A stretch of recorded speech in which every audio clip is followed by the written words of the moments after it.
Hello, welcome to Learn Mathematics free tutorial page.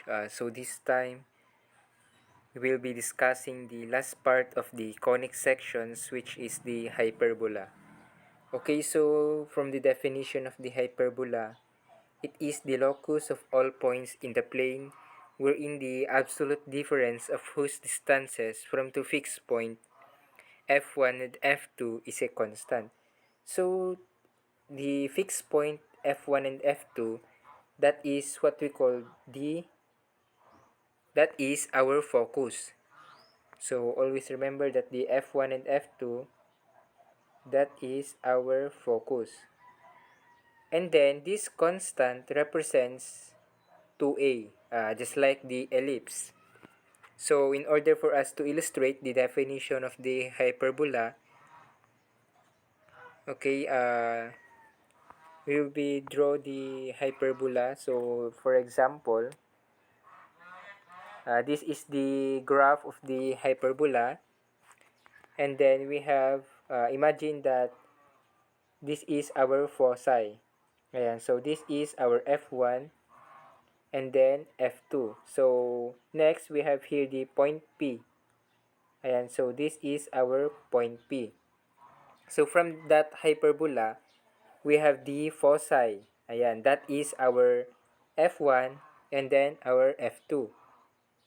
And we have also the point P. So to illustrate, from the point P, ayan, so from the point P going to the F1 or the foci 1, that is the line segment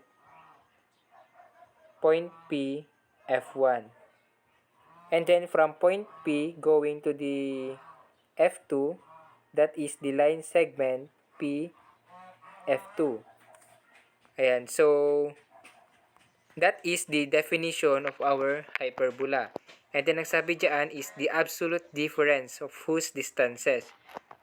So based from the definition, if we are going to write the equation, that is the absolute value of the line segment point P F1. So that is the absolute value of the point P F1, the line segment. And then sabi doon is difference, so minus the absolute value of the line segment P F2 is equal to, anong sabi doon? That is equal to constant. So, constant. So, that constant, again, that is our 2a, which is just like in our ellipse. So, that is the definition of our hyperbola. So, now let's move on to the parts of the hyperbola. So, let us look in this illustration. Okay, just like in the ellipse, 'di ba, meron tayong tinatawag na major axis and then the major horizontal axis. Okay, so kung dun sa ating ellipse, the major axis, ang tawag naman dito sa ating hyperbola, that is the transverse. Ayan, so that is our transverse axis. Ayan, and then kapag sa ellipse naman, yung minor axis natin, dito sa hyperbola, that is what we call the conjugate axis. So, tandaan nyo yan. Conjugate axis. So, para maintindihan natin yung transverse axis, and then para mas ma-remember natin, this transverse axis is also known as tax. Ayan. So, yung conjugate axis naman, that is our tie. So, bakit siya tinawag na tax? So, that is the transverse axis X, which is located yung foci and vertices natin dun sa ating x-axis. And then, this is tax horizontal. And then next is the tie. So this is the transverse axis y. So bakit y? It is because the foci and then the vertices is located at the y-axis. So that is tie vertical.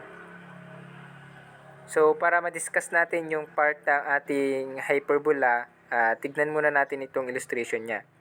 So this is an example of our tax or the transverse axis x. So this is tax.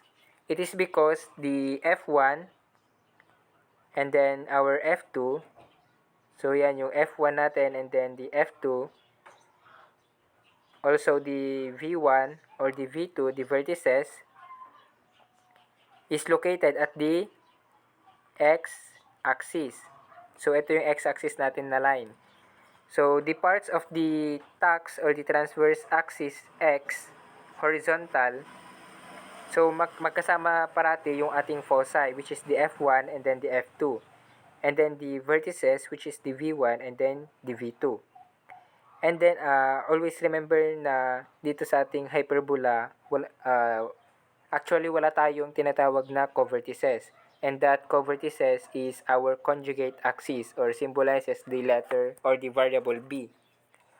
So ito yung part niya. So dun sa ating ellipse, 'di ba sabi natin, the longest part doon sa ating ellipse is our vertices. So dito naman sa ating hyperbola, the longest part is the foci. Ayan, so nakikita natin dyan. And then this x diagonals, yung nakita nyo yung kulay red na yan, this line, ayan, that is our asymptote. So yan yung tinatawag natin na asymptote. And then itong rectangle na yan naman yung tinatawag natin na auxiliary rectangle. So para makuha natin yung auxiliary rectangle natin, yung dimensions niya, that is equal to 2a by 2b. So auxiliary rectangle, that is 2a by 2b. So that is not 2a times 2b. That is 2a by 2b. So paano natin malalaman yung ating variable a, b, and c? Just like in the ellipse. So the distance from the center, so kung napapansin nyo yung center natin is located at the origin, which is, the coordinate is 0, 0.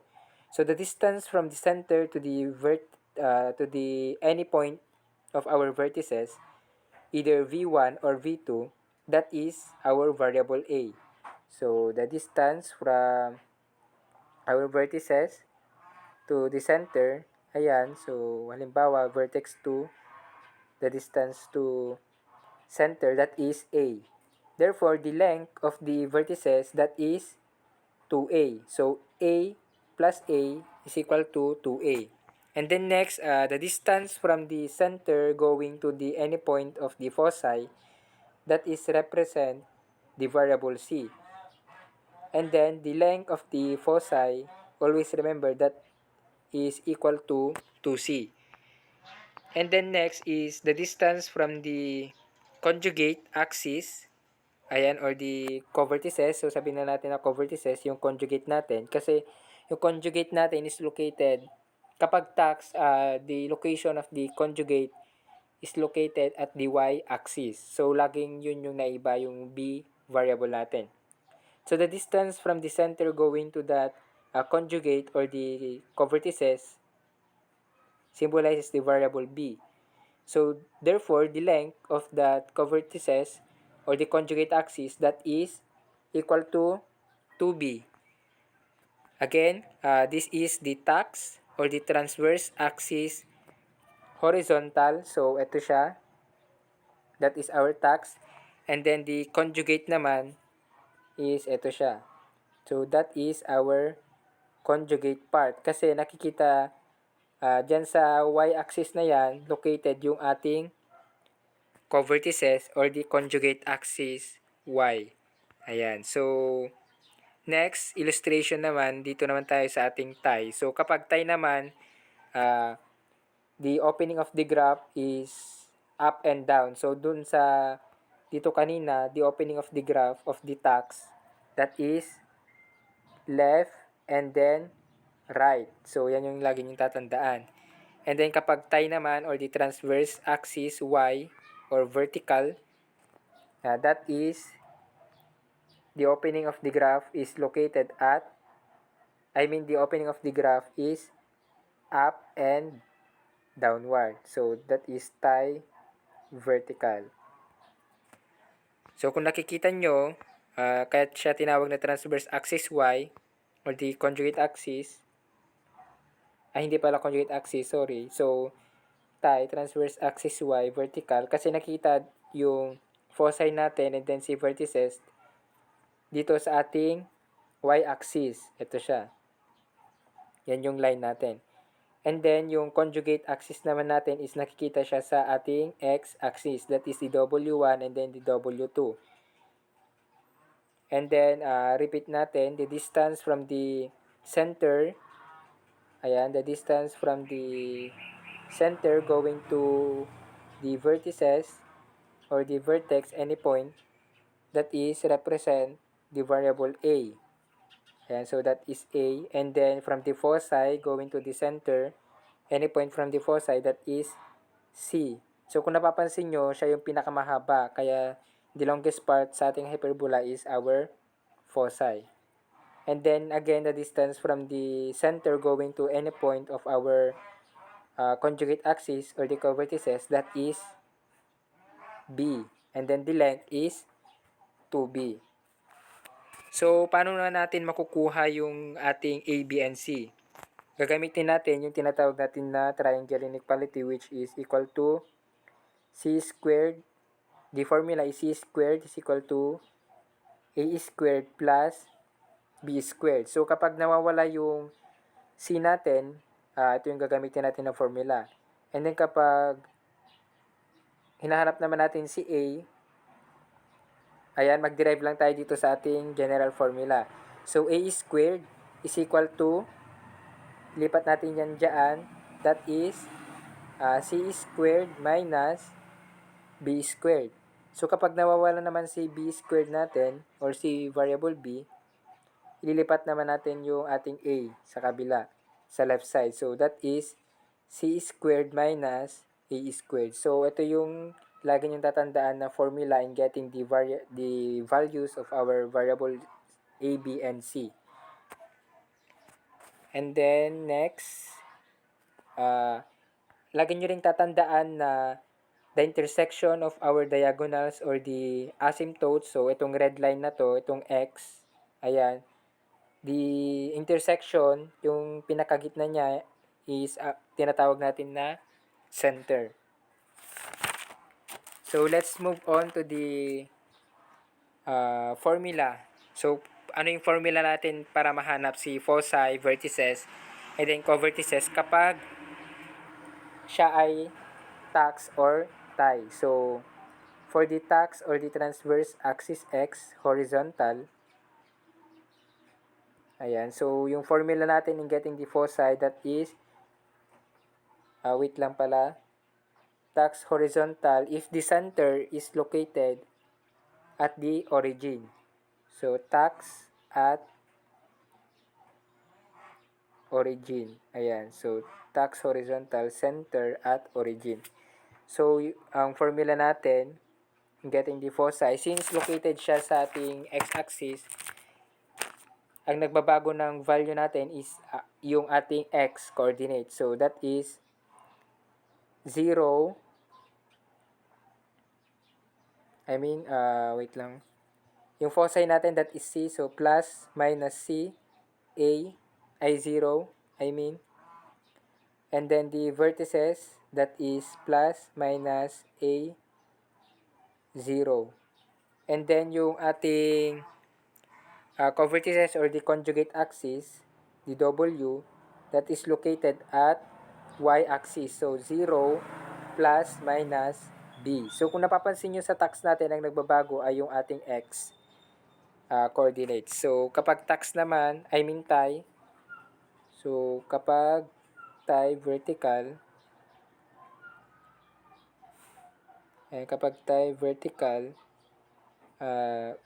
ang nagbabago naman dyan is yung ating y. Kasi located na siya sa ating y-axis. So that is 0 plus minus c, and then the vertices, that is 0 plus minus a, and then yung co-vertices natin, siya naman yung magbabago, plus minus b, 0. So that is the formula in getting the foci vertices and then the conjugate axis or the co-vertices. So now let's move on to the standard formula in getting the equation of the hyperbola if the center is located at the origin. So dito muna tayo sa ating center at origin. So we have two theorems actually. So center at origin. Center at origin. So dito tayo sa ating theorem 1. So dito sa ating theorem 1, that is our dito sa ating theorem 1, that is our tax horizontal. So yung equation natin dito sa ating hyperbola, if tax horizontal, if the center is at the origin, that is x squared all over a squared minus y squared over b squared is equal to 1. Ayan. So, paano natin malalaman kapag tax or horizontal? Kapag nauuna yung ating x.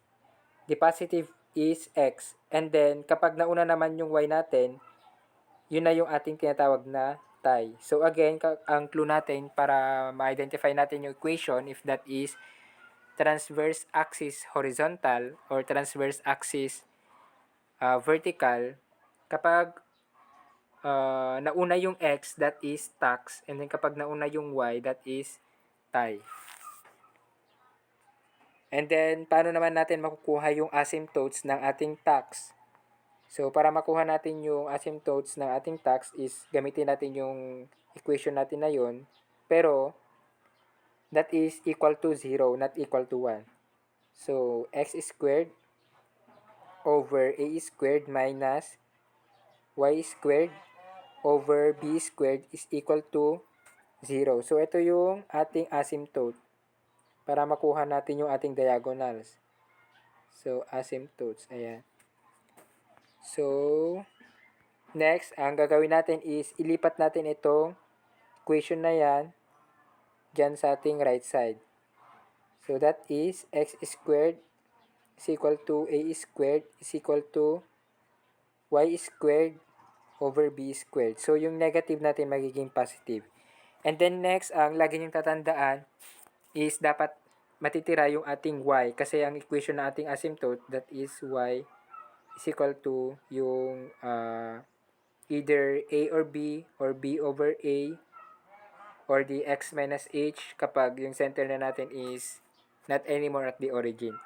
So, ang matitira dyan is y. So, ang gagawin natin kay b squared is ililipat natin siya dyan using the cross multiplication. So, y squared is equal to, so ilipat natin si b squared dun sa numerator ng left side, that is b squared over a squared multiplied sa ating x squared.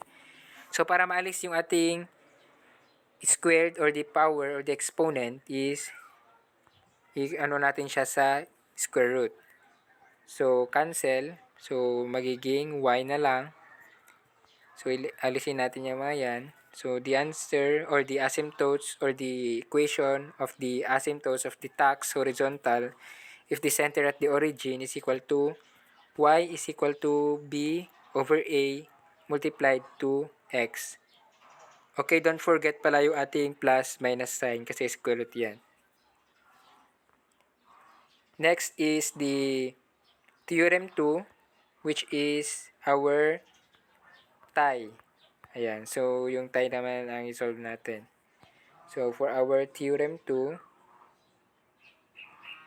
that is our tie. So center pa rin niya is origin.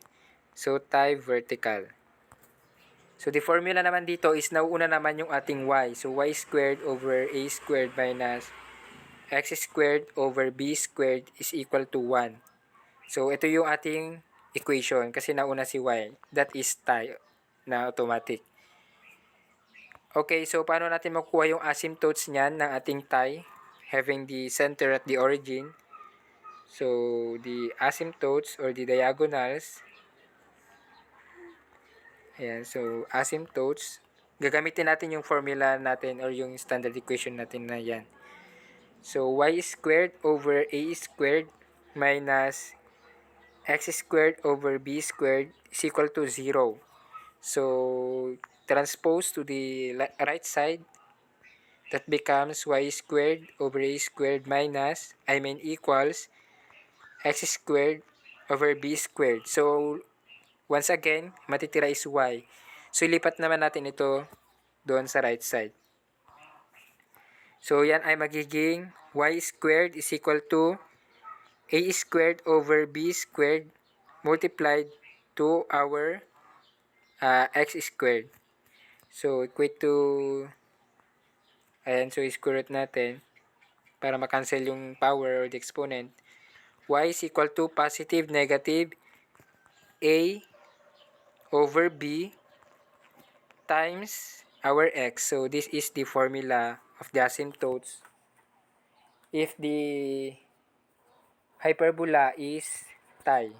So, kung napapansin nyo yung pagkakaiba ng tax, so, ito yung tax and then ito yung tie. So, kung napapansin nyo, sa asymptotes nila, kay tax that is y is equal to b over a. So, dito naman is y is equal to positive negative a over b.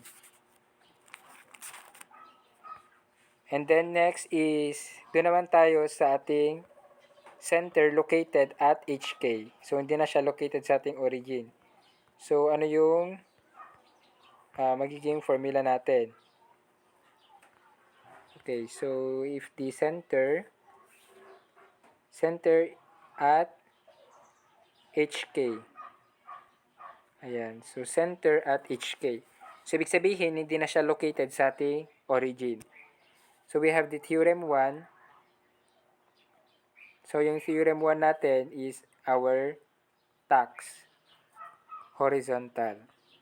So, again, bakit tax horizontal? Kasi yung foci natin, and then yung vertices natin is located at x-axis.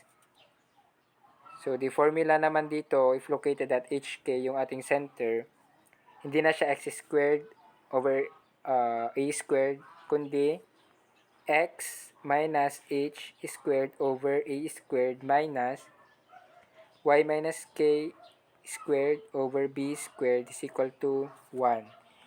Again, lagi niyong tatandaan na magkasama si x and then h and then y and our k. So, yan yung ating formula. Paano naman natin makukuha yung ating foci, the vertices, and then the conjugate axis or the covertices if the equation is like that, the x minus h, or the center is not located at the origin, instead located at the HK. So, the foci is located, the endpoints of the foci, so kapag kukunin natin yung endpoints ng ating foci, using this theorem 1, ang nagbabago dyan yung ating x kasi siya ay tax. So, nagbabago dyan yung ating x coordinate. That means na yung center natin na located sa ating HK, yung h yung nagbabago. So, h plus minus, okay, what variable yung ating foci, that is c. And then, k. Ayan. And then, yung vertices naman natin, that is h plus minus a. And then, k. So, the conjugate axis or the covertices, that is, kung nagbabago dito ay si x coordinate, dito naman is si y. So, h, and then k plus minus b. So, yan yung formula in getting the foci, vertices, and then the covertices or the conjugate axis kapag ipa-plot natin siya. Ngayon naman, paano naman natin makukuha yung asymptotes niya? Again, yung ginawa natin dun sa una ay ganun din yung gagawin natin dito. So, the asymptotes Ayan, so shortcut na natin asymptotes. X minus h over a squared minus y minus k squared over b squared is equal to 0. Again, ilipat natin yan sa right side. And magiging x minus h squared over a squared is equal to quantity y minus k squared over b squared. Again, ang matitira is yung ating y. So, ilipat natin si b squared sa left side. So, yan ay magiging y minus k, quantity y minus k squared is equal to b squared over a squared multiply sa ating x minus h squared. So, square root natin para maalis yung ating exponent or the power. Ayan, so cancel. Y minus k is equal to positive negative b over a. And then, b over a multiplied sa ating x minus h.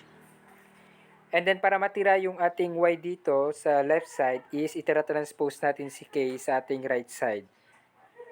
Therefore, the formula in getting the asymptotes of tax having the center at hk, that is y is equal to positive negative b over a x minus h and then yung negative k natin magiging positive k plus k. So this is the formula in getting the asymptotes of the tax having the center at hk. Next, let's proceed to our theorem 2, which is the center is located at hk and then tie. So this is the theorem 2. So for the theorem 2, that is our tie vertical. So lagi nyo tatandaan na vertical lagi si tie.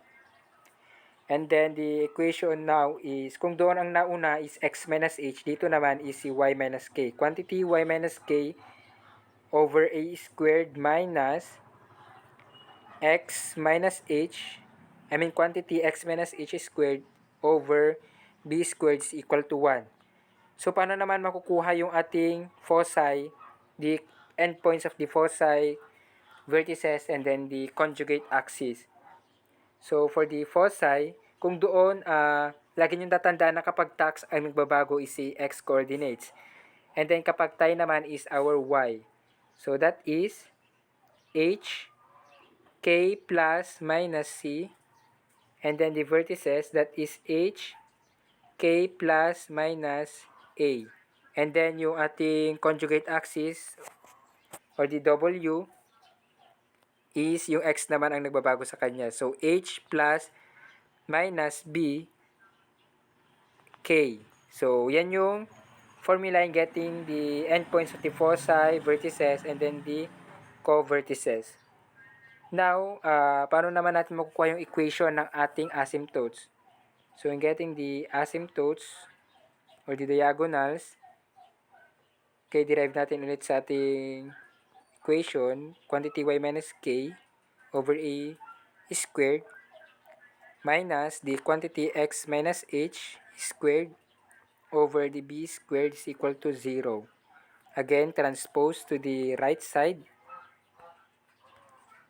Magiging y minus k, quantity y minus k squared over a squared is equal to x minus h squared over b squared. So, ang matitira is yung ating y. So, ilipat natin si a squared sa left side.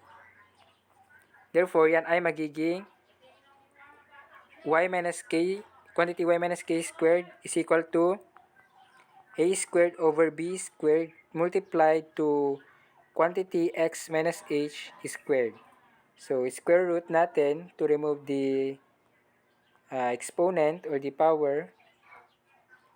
Ayan, so, magiging y minus k y minus k is equal to a over b and then x minus h. Don't forget the plus minus sign. Okay, para matira yung y natin is we need to transpose the negative k to the right side of the equation to make it y is equal to positive negative a over b multiplied to x minus h plus k. So that is the formula in getting the asymptotes or the diagonals of the tie or the transverse axis y vertical having the center at hk. So yan yung pagkuha ng ating hyperbola. So for the next part of the video, doon naman tayo sa ating problems and other situations involving the hyperbola, whether the center is located at the origin or located at the HK.